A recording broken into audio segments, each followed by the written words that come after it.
From the moment I moved into the quiet neighborhood of Lakecrest Ridge, I believed I had found a peaceful corner of life. The rows of neatly trimmed hedges, the identical mailboxes, and the spotless sidewalks hinted at a community that valued order. Yet slowly, almost invisibly, I began to sense the presence of something else, something controlling, judgmental, and watchful. That presence was the Homeowners Association. What I initially saw as a harmless group dedicated to keeping the community clean would soon reveal itself as the most intrusive force I had ever encountered. At first, the notices were small things that people usually ignored. A reminder about lawn height. A warning about trash bins being left outside a few hours too long. A suggestion about repainting fences. Neighbors shrugged at them and went about their lives. But for me, everything seemed to escalate quickly. Within 2 months of settling in, I had received more written warnings than most residents had collected in 5 years. The letters were always delivered in crisp white envelopes, slid tightly into my mailbox, each stamped with the HOA's bold red seal, almost like a threat. The first claimed I had unauthorized modifications in my backyard. Another insisted my porch light was too bright and disruptive to the uniformity of the community aesthetic. A third stated that my shed, which had been approved by the previous HOA board years ago, was out of compliance with current regulations. Every time I opened one, a deeper heaviness settled in my stomach. Something wasn't right. These weren't normal notices. These were targeted. I later learned that the new HOA president, a woman known by neighbors as a relentless enforcer of rules, had taken special interest in me. She walked the community daily, documenting every minor detail that wasn't perfect in her eyes. Her presence became a routine part of the neighborhood, almost like a security camera that never shut off.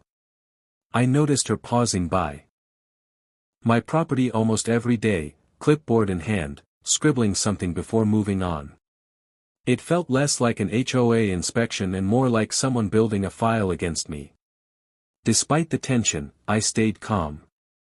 I kept my property neat, followed every rule, and even double-checked small details just to avoid any further conflict. But the letters didn't stop, they intensified.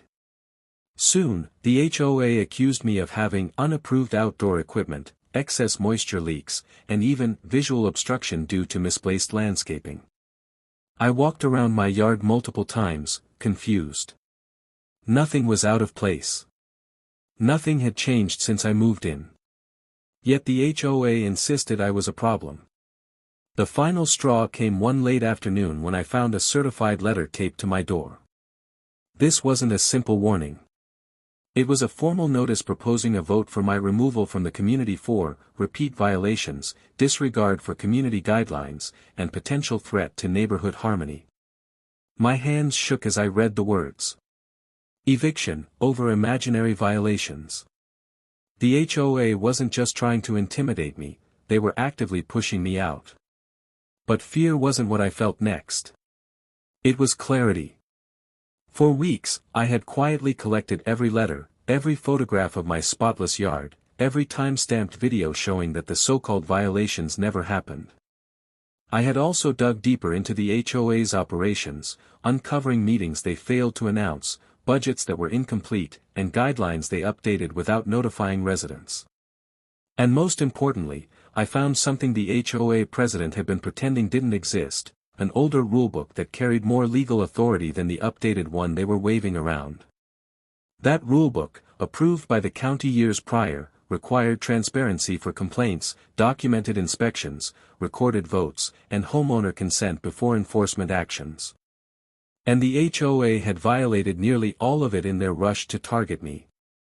They didn't know I had a copy. They didn't know I had already spoken with a retired board member who was happy to confirm its validity. They didn't know that their attempt to remove me would trigger every old rule they themselves had been ignoring. But before I revealed anything, I let them continue digging their own grave. The week leading up to the removal vote was strangely calm. Neighbors whispered about the situation, some confused, some sympathetic. Many had begun to question the new HOA leadership. A few shared stories of similar harassment, though none as severe as mine. People were tired of the constant pressure, the endless notices, the feeling that the neighborhood was being run with iron fists rather than common sense. On the day of the vote, the HOA scheduled a mandatory community gathering at the clubhouse. It was their chance to publicly shame me, to parade their accusations, and to prove their authority. But hidden under my arm, inside a sleek folder, was the surprise that would turn their confidence into chaos. As the sun set that evening, I walked toward the clubhouse. The parking lot was full. The HOA president stood near the entrance, chin raised with victory already in her eyes. She believed she had won. She believed I was finally going to be removed. She believed her power was unquestionable. But she had no idea what was coming. And neither did the rest of the community, who would soon discover that everything they thought they knew about the HOA was about to unravel. The clubhouse was already buzzing when I stepped inside, a low murmur of voices mixing with the tense anticipation that hung in the air. Rows of metal chairs had been arranged facing a long table at the front, where the HOA board members sat in rigid formation. Their neatly stacked binders created a wall of authority between them and the rest of the community. At the center sat the president, her posture sharpened by self-importance, her expression already signaling that she expected complete control of the room. Residents filled every corner. Some looked curious, others annoyed, and a few appeared genuinely concerned about what the HOA had become. I recognized the subtle frustration in their eyes, frustration that had been building long before my situation came to light. Many had grown tired of being micromanaged, but none had pushed back. Tonight would change that. When the president rose, the room instantly quieted. She carried a stack of documents, each marked with my name, treating them like trophies. In her voice, confidence merged with a thinly veiled satisfaction as she announced that the meeting would address the serious and ongoing violations committed by one homeowner, implying that the community's harmony depended on removing me. She listed each accusation as though reading criminal charges: improper lighting, unauthorized structures, neglected maintenance, and consistent disregard for the HOA's authority. Her words echoed around the room, heavy with exaggeration. I stood quietly at the side, watching as she painted a picture of me as some kind of chaotic force threatening the order of the neighborhood. The residents listened, but their expressions shifted. Some frowned in confusion, others exchanged doubtful glances. It was clear that the accusations sounded far more dramatic than any of them had ever observed. Still, the president continued with relentless determination, convinced she was gaining ground. When she finally concluded her lecture, she announced that the board would now present photographic evidence. But the images she displayed were vague, poorly framed, and in several cases, showed nothing more than my perfectly normal property. There were no visible violations. No proof. The unease in the room grew louder than the silence. Then she called me forward. I stepped through the aisle with steady steps, the folder under my arm feeling heavier, not from weight, but from the significance of what it contained. I reached the table but didn't sit. Instead, I stood tall, allowing the residents to take in the contrast between her dramatic accusations and my quiet composure. The president invited me to explain myself, expecting a defensive response or a desperate plea. Instead, I opened my folder with deliberate calm. The soft sound of paper sliding free seemed to echo louder than her entire speech. I began by addressing the accusations one by one, not with emotion, but with documentation. For every violation she claimed existed, I presented clear, time-stamped photos showing that no such issue was present. For every supposed infraction, I displayed inspection reports previously filed and approved. The board members shifted uneasily as page after page contradicted their narrative. The residents leaned forward. Some whispered. A few nodded as truth replaced the fabricated story they had been fed. The president interrupted, trying to regain control, insisting that the HOA's updated rulebook gave them authority to take action regardless of minor details. That was the opening I had patiently waited for. I placed the final document on the table, the older rulebook. This was not the thin, newly printed version she had waved earlier. This one was thick, binded, and stamped with the county's approval seal. Its pages carried the original bylaws governing the community, bylaws that required transparency, consistency, homeowner notifications, and proper voting procedures. And the HOA had violated nearly all of them. A ripple of shock moved through the room. I explained that this older rulebook had never been legally replaced, as the HOA had failed to complete the mandatory approval process required for new policy adoption. That meant the president's updated rules were technically invalid, unenforceable, and misleading. Every fine they issued, every threat they delivered, every violation they fabricated, including the attempt to remove me, had been executed outside the authority they claimed to hold. The room shifted from murmurs to loud whispers. Board members exchanged panicked looks. The president's face twisted, her confidence dissolving into disbelief. I continued, outlining each instance where the HOA had acted unlawfully. Unannounced inspections. Failure to document complaints. Missing public meeting notices. Illegal enforcement of unapproved rules. Selective targeting of homeowners. Resident expressions changed from concern to outrage. Many realized this same flawed system had affected their lives too. Some had paid unfair fines. Others had been threatened with violations they never understood. The truth had finally surfaced, and it spread through the room like wildfire. The president tried to interrupt again, but her voice trembled. She insisted the older rulebook was irrelevant, but before she could finish, I revealed the confirmation letter from the retired board member, the one who had signed off on the original bylaws. His statement affirmed that the old rulebook remained legally binding. That was the breaking point. A surge of uproar filled the clubhouse. Residents stood, demanding explanations. Some shouted about fines they wanted refunded. Others questioned why the HOA had kept the older rulebook hidden. The board members faltered under the pressure, their silence betraying guilt. No longer respected her authority. Homeowners gathered around her, demanding answers she could not give. I stepped back, watching the chaos unfold, not with satisfaction, but with the relief of someone who had been silently pushed to the edge and finally found solid ground again. My role was not to destroy the HOA but to reveal the truth. And the truth had already begun reshaping the entire community. As the night grew more heated, the board struggled to restore order. But control had slipped through their fingers. Everything they had built on intimidation and secret rule changes was collapsing under the weight of exposure. And this was only the beginning. The clubhouse, once a symbol of the HOA's authority, had transformed into the center of a storm they could no longer control. After the unexpected recess, the board members huddled in a corner room, whispering urgently behind a closed door as the residents waited outside, growing more restless by the minute. Whatever grip the president once had over the community had dissolved completely. The truth had shifted everything. And now, for the first time in years, the homeowners demanded accountability. When the board finally emerged, their stiff movements and uneasy expressions revealed everything. They knew they no longer held the upper hand. The president scanned the crowd with a strained composure, but the confidence she once displayed so effortlessly was gone. Her posture sagged beneath the weight of what had been exposed. The room fell quiet again, yet the silence was different from before. This time, it belonged to the homeowners, not the board.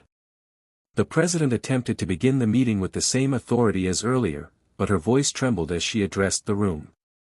She claimed the board would review the allegations about the rulebook and consider whether corrections needed to be made. It was a weak attempt to regain control, and everyone knew it. The residents, empowered by the truth, immediately demanded a full community vote, one that would determine not only the validity of the current board but the future of how the HOA operated. The president resisted, insisting that no such vote could take place without proper scheduling. But once again, the rulebook she had tried to hide became her downfall. The old bylaws explicitly allowed homeowners to call for an immediate vote if the board was suspected of misconduct. Dozens of residents raised their hands in agreement. The president's face paled. The authority she clung to so tightly was slipping through her fingers like sand. The vote was set to begin.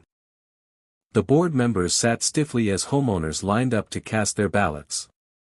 Some approached the table reluctantly, others with visible relief, but all shared the same sentiment: they were tired of living under a system that punished them instead of supporting them. The box filled quickly, and when the last homeowner stepped back, the room grew still. The ballots were counted in plain sight, just as the old rulebook required. It didn't take long for the results to become clear. By an overwhelming majority, the community voted to remove the current HOA president and 2 board members from their positions effective immediately. A wave of murmurs swept through the crowd, relief mixed with disbelief. The reign that had caused so much silent frustration had ended in one single night. The president stepped back slowly, her expression hollow. She looked less like a leader and more like someone who finally realized the damage she had caused by ruling through fear instead of fairness. Her attempts to argue fell flat. The homeowners no longer listened. The authority she once wielded had evaporated. With the board dissolved, the homeowners turned their attention to what came next. A temporary committee was formed, made up of volunteers who had long wanted to fix the system but never had the chance or the courage to do so. For the first time in years, the HOA was no longer a weapon, it was a tool that could be rebuilt, reshaped, and corrected. Then came the final matter of the evening: my case. The new temporary committee reviewed every accusation made against me, flipping through the documents the president had used as evidence. Each claim crumbled instantly under real inspection. The so-called violations were non-existent, fabricated, or based on rules that held no legal weight. What had once been a case built to remove me was now exposed as a deliberate attempt to target a homeowner without cause. The committee announced that all charges against me were dismissed without condition. The homeowners nodded, many offering quiet acknowledgement and even apologies. People who had watched silently before now recognized how easily any of them could have been next. But there was still one final surprise, something I had kept until the very end. From my folder, I took out a set of printed documents confirming that I had registered a formal complaint with the County Oversight Office weeks prior.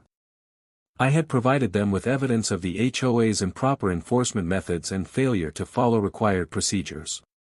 The Oversight Office had already opened a review into the HOA, and with the meeting's events, their investigation now had more than enough proof to proceed. The room reacted with shock, followed by gratitude. The residents understood the importance of oversight, especially after witnessing how power could be abused without it. What had once been a neighborhood ruled by fear was now on the path to becoming a fair, transparent community. By the time the meeting ended, the night air outside felt different. Lighter. Freer. The homeowners walked out of the clubhouse with a sense of unity they hadn't felt in years. Conversations sparked about upcoming improvements, refunds for unfair fines, and new committees dedicated to maintaining, not controlling, the neighborhood standards. I stepped out last, taking in the quiet of the community I had once believed I might lose. But now, instead of feeling watched or targeted, I felt grounded, respected, and secure. The struggle had been exhausting, but it revealed something important about the place I lived: when people stood together, even the strongest, most domineering systems could fall. Over the next few weeks, the neighborhood changed in ways most had never expected. The temporary committee organized open meetings where every homeowner could contribute ideas. New, legally compliant guidelines were drafted. Transparently, with input from families, retirees, and new residents alike. What had once been a dictatorship had transformed into a community again. And while the former HOA president resigned completely and disappeared from the neighborhood's affairs, her downfall served as a reminder of what happens when power is used to intimidate instead of protect. My home, once at the center of fabricated accusations, became a symbol of something larger.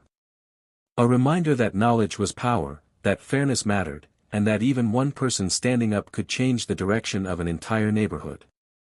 The story that started with threats and warnings ended with something no one expected: unity, justice, and a community reclaimed by the people who actually lived in it.